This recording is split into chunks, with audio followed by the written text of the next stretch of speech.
Today's Daily Dose of Math is about using an algebraic model to answer some questions.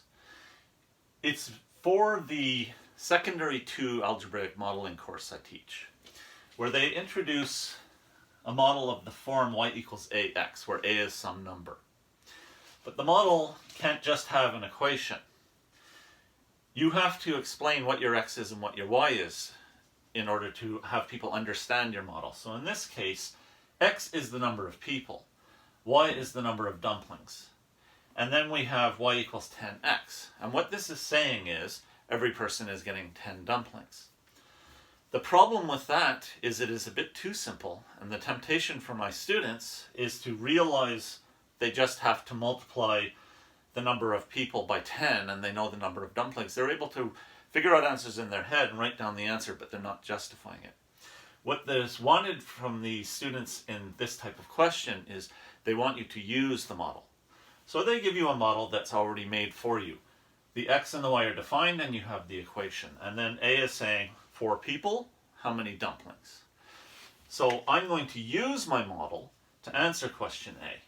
Since y equals 10x, and I know 4 people is an x, I'm able to write y equals 10 times 4, which gives 40, and my answer needs a unit of measure, so it's 40 dumplings.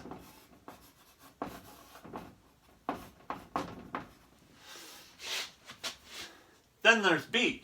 B is asking you to use the model, but backwards, because it's telling you 60 dumplings and asking you how many people. So you take the model and you, instead of putting 60 in the x position, you're putting it in the y position. We get 60 equals 10x. And then to simplify this, our variable is being multiplied by a 10, so we divide both sides by 10. These cancel, the x is isolated, and it's equal to 60 divided by 10, which is 6. And the unit of measure this time is people.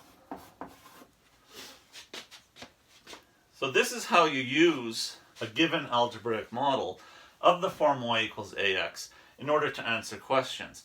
And remember, you can usually solve this sort of question in your head, but don't be tempted to just write down the answer.